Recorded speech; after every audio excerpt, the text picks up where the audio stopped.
பாருங்கள் வெள்ளம் வந்து எப்படி படுத்துருக்குறாங்கன்ட்டு. நான் வந்து படுத்தேன்னா அப்போவே நைட்டு வந்து கூடவே இப்படி படுத்துருவாங்க. கொஞ்ச நேரமாவது என் கூட படுத்துருன்ட்டு அதுக்கப்புறம் 10 மணிக்கு மேலே லைட் ஆஃப் பண்ணதுக்கு பின்னாடி தான் அவளோட இடத்துக்கு போய் படுப்பான். அது வரலும் இல்லை என் கூடயே தான் படுத்துருப்பான். நினைத்தாங்க அவ படுத்துருக்கிறது உனக்கும் சந்தோஷம், நீ உங்களோட படுத்துருக்கிறது அவளுக்கு சந்தோஷம். பாருங்க எவ்வளோ பாசமாக இருக்குன்னு பாருங்க. ஐயோ பாசம்,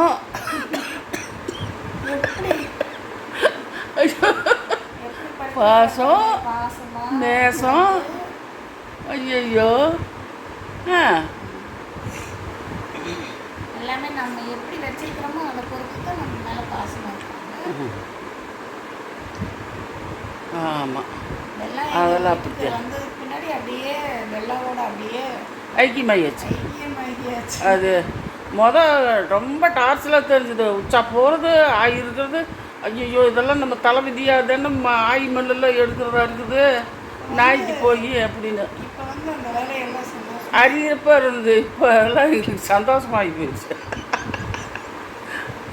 வெள்ளம் இல்லைன்னா தான் எங்களுக்கு போர் அடிக்கும். எங்களில் ஒரு அங்கத்தினர் ஆகிவிட்டால்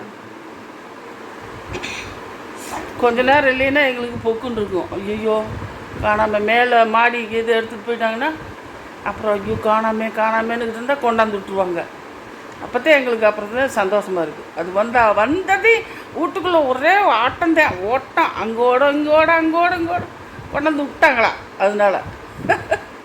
கொஞ்ச நேரத்துக்கு என் கூட படுத்துட்டு அதுக்கப்புறம் லைட் ஆஃப் பண்ணதுக்கு முன்னாடி போய் அப்புறம் மேடம் ஆமாம் அழுங்காமல் இறங்கி போய் படுத்துக்குவான். கீழே போய் இடத்துல போய் படுத்துக்கோ அப்படின்னா கீழே போய் அழகாக போய் படுத்துக்கோ. ஒரு நாளைக்கு சொல்லாமையே போய் படுத்துக்குவான். இல்லை வந்தாச்சு நம்ம இடத்துக்கு போயிடலான்ட்டு ஒரு நாளைக்கு நம்ம சொல்லணும். லைட் ஆஃப் பண்ணணும் அப்போ தான் போவான்.